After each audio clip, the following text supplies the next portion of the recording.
Ça y est, l'aperçu du printemps 2024 de Météo Média vient d'être dévoilé. Et après un hiver plutôt doux, celui que nous avons connu, on peut se demander si cette tendance-là va empiéter sur le printemps à venir. Je suis Régent Ouimet, météorologue chez Météo Média depuis au moins 35 ans. Il me fait plaisir de vous inviter à notre discussion. Et moi, Patrick Duplessis, également météorologue chez Météo Média depuis un peu moins longtemps, mais aussi doctorant en physique et sciences de l'atmosphère. Bienvenue à ce balado dans lequel on va analyser les tendances météo des prochaines semaines. Bonjour Patrick. Alors très content de pouvoir partager le micro avec vous aujourd'hui pour parler d'un sujet qui vous passionne toujours autant. Oui, le plaisir est réciproque. Je pense qu'à nous deux ensemble, on pourrait parler de météo pendant des heures quand même. Et cette fois-ci, nous allons discuter spécifiquement et sérieusement de l'aperçu du printemps. Mais peut-on réellement parler de printemps quand on n'a pas eu d'hiver? C'est vrai, il faut effectivement dire que l'hiver n'a pas été très rigoureux cette année. Autant au niveau de la neige que des températures, on n'a vraiment pas une saison très intense en conditions hivernales. Si on commence par les précipitations, par exemple, Régent, on a eu de la neige cet hiver. Mais on la cherche. Non, c'est venu par bourrée. Donc, ce qui a vraiment caractérisé notre hiver, là, ça a donné un grand coup au départ. Déjà en novembre, ça augurait bien, un petit peu au début de décembre aussi. Mais là, par la suite, on est tombé en panne sèche jusqu'au mois de janvier. Là, au mois de janvier arrive un blitz de bordée de neige. Donc, ça a duré 8-10 jours. Et là, ensuite, on est retombé en régime calme. Alors, pour résultat, on se ramasse là avec quoi? On est rendu à la fin du mois de février. J'ai 16 bordées de neige à l'échelle du Québec répertoriées. En temps normal, on devrait être rendu là, à 21. Donc, on est en déficit sur l'ensemble des secteurs du Québec en quantité de neige, en bordée de neige et en petits épisodes aussi. Là. Donc, même sur des données là, sur la neige, par exemple, à Montréal, des épisodes de 5 cm, j'en ai 9 depuis l'automne dernier. Normalement, on en a 11. Les bordées de neige, il nous en manque une pour compléter le total. Donc, règle générale, au niveau de la neige, là, ça a été déficitaire. Mais bon, la pluie semblait prendre le dessus au début, mais ça n'a pas été le cas longtemps. Là. Oui, absolument. Ça a vraiment été une panne de précipitation de façon générale dans la deuxième moitié de l'hiver. Donc, généralement, c'est à la fin du mois de février où on atteint le maximum de neige au sol. Puis là, on est presque rendu à zéro là, dans le sud du Québec, là, notamment à Montréal. Par endroits, il en reste, mais ça a été la douceur là, qui a vraiment été là tout l'hiver avec pas de moins 20 à Montréal. Il faut dire, cette année, quand même, c'est seulement la deuxième fois en 80 ans que ça se passe. Puis la dernière fois, c'était en 2002, puis on avait quand même réussi à s'approcher de moins 19. Là. Puis cette année, seulement moins 17 au niveau du plus froid qu'on a eu dans la saison. Puis ça, c'est assez exceptionnel, évidemment. On a eu à la grandeur du Québec, pas seulement à Montréal, mais du 3 à 5 degrés au-dessus de la normale pour la saison au complet. C'est un record en Abitibi. C'est un record de justesse là, à Montréal, au Saguenay également. Là. Donc, vraiment un hiver là, quand même là, qui va passer à l'histoire avec, oui, les températures douces, mais vraiment là, le manque de froid extrême durant la saison. Ce qui a affecté notamment là, les sports d'hiver. On parle du canal Rideau notamment, qui n'a pas réussi à ouvrir l'année passée. Cette année, ça a ouvert, mais... C'est ça. Pas de froid, c'est une chose, mais quand il y a de la douceur, par exemple, à Montréal, j'ai 44 jours en haut de zéro depuis le 1er décembre. Normalement, il y en a 32. Donc, quand on passe notre temps au-dessus du point de congélation, évidemment, le peu de glace qui va se former sur les plans d'eau a tendance à se fissurer. Donc, ça, c'est pas tellement bon. Donc, malgré le fait qu'on n'a pas eu tellement de pluie lors des redoux, ceux-ci ont été suffisamment présents tout au long de la saison, justement pour gêner là, le décor, le terrain de jeu pour ce qui est des activités hivernales. Bon, la pêche sur glace à Sainte-Anne-de-la-Pérade, bon, c'est un déficit de 50 % par rapport à l'année passée, donc, au niveau de l'achalandage. Et ça, évidemment, c'est un petit peu embêtant. Puis là, la saison a commencé en retard et semble, évidemment, s'achever un peu plus rapidement que ce qu'on a connu les dernières années. Oui, on a un hiver qui se finit presque avec de la course à pied. Là. Les conditions de vélo, course à pied qui commencent déjà à la fin du mois de février. Exactement. Quoi qu'on parle de ça, hein, Patrick? Oui. Moi, le vélo, j'en fais à l'année. Là, mon problème, c'est qu'on a eu une bordée de neige à Montréal le 13 janvier. Je l'ai encore sur le cœur parce que là, ils l'ont pas ramassé sur ma rue. Puis là, il n'y a plus par-dessus, ça a gelé. Puis là, c'est encore glacé. Donc, il y a eu un déficit de neige, mais j'ai un déficit de vélo malgré tout. Donc, ça, c'est une expérience personnelle là, qui marque un peu mon hiver. Ben oui, justement, pour le vélo, restez avec nous puisque dans quelques instants, on va parler de ce qui nous intéresse le plus dans ce cas-ci, les tendances à venir pour ce printemps.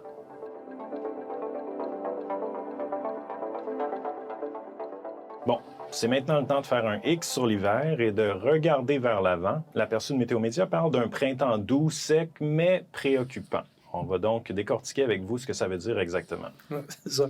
Moi, j'ai une nature préoccupée, hein? Donc c'est un printemps qui me convient tout à fait. La douceur, j'aime bien. La chaleur, je suis moins certain. Ça, on va y venir dans un instant. Mais la douceur. Donc, dans son ensemble, ce que ça veut dire, on va mettre toutes les températures dans le blender et du 1er mars jusqu'au 31 mai, puis on est pas mal certain là, qu'on va se retrouver au-dessus de la normale. Bon, c'est facile, on a un gros train en arrière de nous autres. Là. L'hiver nous pousse dans cette direction-là. On est parmi les 2, 3, pour ne pas dire l'hiver le plus chaud qu'on ait jamais connu. Donc, on ne va pas arrêter le bateau d'un coup sec. Donc, ça, c'est une bonne garantie. Pour les secteurs de l'Est de la province, disons que ça peut être un petit peu plus hésitant pour ce qui est de la chaleur, mais ça devrait se terminer quand même en chaleur assez remarquable vers la toute fin de la saison. Mais il y a quand même des étapes là, qui sont inévitables à chaque année, et ça va quand même transparaître là, dans l'évolution de la saison. Oui, c'est une particularité des saisons transitoires. Hein. Ça commence complètement différent de la façon que ça finit. On se débarrasse de la neige au sol. C'est en train de déjà se faire dans le sud du Québec. Ça risque d'être pas mal en avance cette année. Ensuite, on installe les températures un peu plus confortables, les 10 degrés, mettons, dans le sud du Québec, où est-ce qu'avec un petit manteau, on est quand même assez confortable.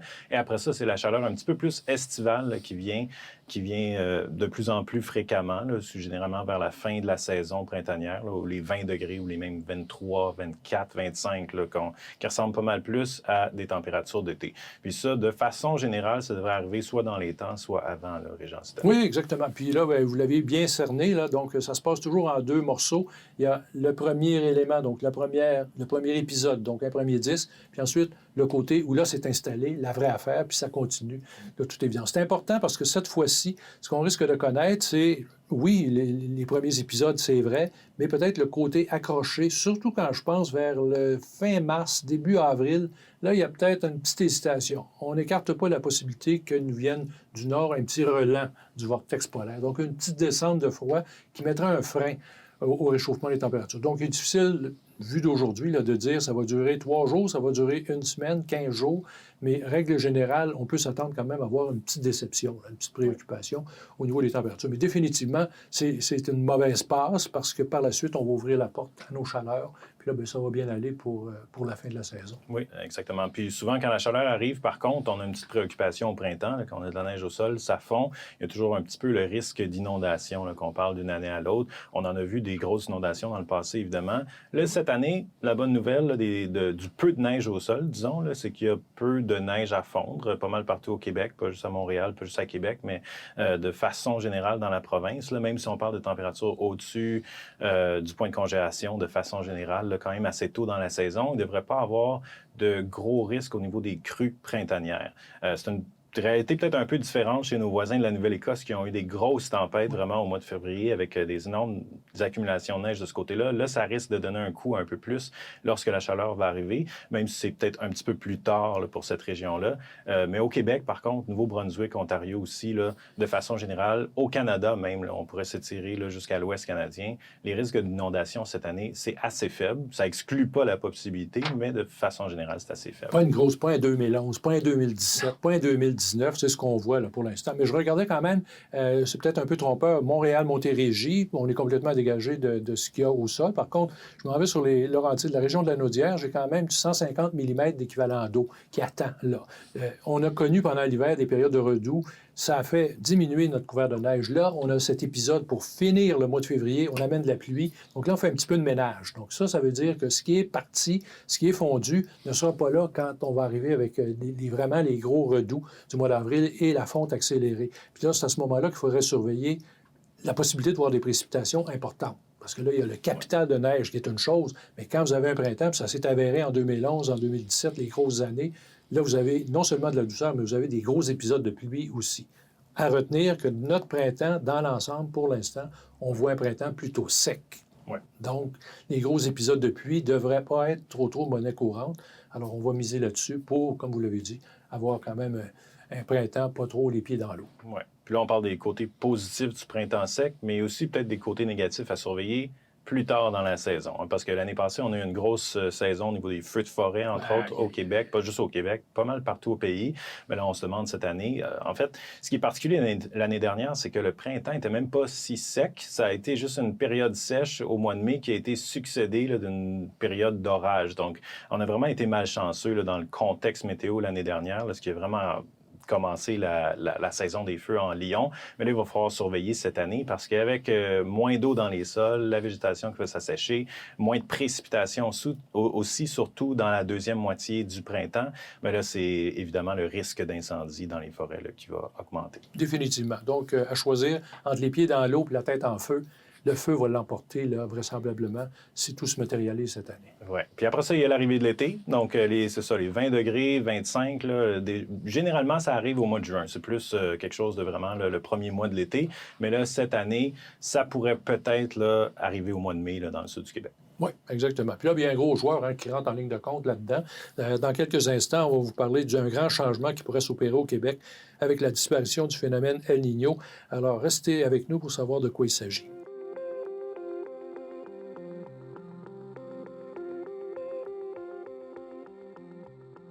Un des moteurs de notre saison hivernale qui a fait que l'hiver était vraiment très particulier, c'est le fameux phénomène El Niño. C'est fondamental de regarder du côté des océans quand on veut savoir comment va se comporter l'atmosphère et notre saison en général. Donc là, ce qu'on observe quand même, puis ça c'est fondamental, Patrick, c'est quand même une certaine évolution du phénomène El Niño qui pourrait même basculer dans l'effet contraire, la Niña. Oui, exactement. Puis je rappelle un peu c'est quoi El Niño, là, c'est ce fameux courant. Cette eau chaude là, qui se trouve dans l'océan Pacifique, c'est loin de nous, mais ça a des répercussions dans l'atmosphère de façon locale là, au niveau de l'équateur. Puis ça se répand là, dans les Amérique du Nord, Amérique du Sud et aussi en Australie de l'autre côté. Généralement, El Niño, bon, ça influence surtout l'hiver. Là, cet hiver, c'est discutable à savoir si c'est vraiment la faute à El Niño, l'hiver très doux qu'on a eu. On peut voir différents indices, mais ce El Niño-là, de toute façon, est en train de partir. On commence à voir là, des indices là, qui est en train de s'affaiblir sur les côtes. Puis ça, généralement, c'est un indice qu'on tombe soit en phase neutre, ou est-ce qu'on n'est ni dans El Niño ou La Niña, et on pourrait, là, selon les modèles, là, virer vers un La Niña pour ce qui est de l'été prochain. Si El Niño tire un peu de la patte puis prend vraiment son temps à s'en aller, ça pourrait être mauvais pour notre printemps, Régent, parce que ça pourrait nous donner un peu plus de fraîcheur, notamment là, dans le milieu de la saison. Par contre, s'il s'en va rapidement, bien là, ça pourrait être un peu une meilleure nouvelle pour nous. C'est ça. Ce qui nous permet d'affirmer ça, évidemment, c'est qu'on regarde les cas analogues où c'est arrivé dans le passé, où on avait une température de l'eau de l'océan qui évoluait soit lentement vers une situation un peu plus neutre, ou soit un peu plus rapidement. Alors, comme vous l'avez dit, l'ensemble des cas, quand El Niño se traîne les pieds, là, ça nous donne des printemps au Québec qui sont quand même plutôt frais. À l'inverse, quand ça va vite, c'est comme si l'atmosphère se dépêchait là, à réagir. Donc là, on réussit à se faufiler, puis ça nous donne des printemps qui sont quand même un peu plus intéressants. Là, il y a quand même 1998 qui rentre en ligne de compte. On a 2016 aussi qui était quand même un printemps où on a vu El Niño décliner quand même assez rapidement. L'autre phénomène, par contre, El Niño qui se débâtit vite. On sait que le printemps, c'est une saison qui est changeante. Hein? Donc, il y a des fluctuations. Alors, le fait que El Niño décroisse plus rapidement, selon certaines théories, ça accentuerait peut-être les effets de contraste, les effets de bascule qu'on pourrait vivre. Donc, le côté surprenant de notre printemps là, pourrait tenir un petit peu au comportement d'El Niño. Oui. Et puis là, on parlait de La Niña qui pourrait arriver l'été prochain. Ça, c'est toujours une nouvelle un petit peu mauvaise pour ce qui est de l'activité au niveau des tropiques. Là, en Amérique du Nord, les ouragans notamment. Du côté du Mexique, à Acapulco, là, Pacifique Est, là, généralement, c'est un peu plus calme dans La Niña. Par contre, là, côté Atlantique, là, on a souvent des saisons des ouragans assez intenses là, lorsqu'on a La Niña. Surtout, comme cette année, ça semble s'enligner encore vers une année où est-ce qu'on va avoir des eaux chaudes dans l'Atlantique. Donc, plus d'énergie pour les ouragans. Ça, c'est bien de le mentionner, là, Patrick. On a observé dernièrement là, les températures de l'eau dans la région où se développent principalement les ouragans. Dans certains cas, on disait que c'était des températures qu'on voit normalement au mois de juillet. Donc là, il y a déjà de l'avance qui a été prise. Ça, c'est un argument massu pour ce qui est de permettre le développement des ouragans. On sait que de façon répétée, les dernières années, ça a été assez actif au niveau des tempêtes, des ouragans. Les premiers verdicts là, concernant l'aperçu de la saison des ouragans devraient être disponibles d'ici le milieu du mois d'avril. On en saura un petit peu plus long à ce moment-là. Mais définitivement, ça, c'est une bascule, un virage vers la Niña qui sera surveillé. Ce qu'on dit aussi, certains disent là, qu'un été La Niña, c'est souvent un été qui est marqué par du temps violent au Québec. Il y a plus une possibilité de voir des orages et du temps violent un peu plus souvent qu'autrement. Ça reste à repréciser.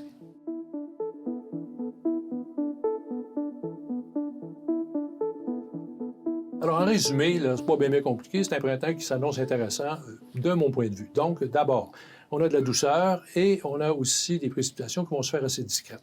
En langage clair, là, quand on parle du printemps et qui est plutôt sec, ça veut dire, à l'inverse, que c'est un printemps qui a pas mal de soleil.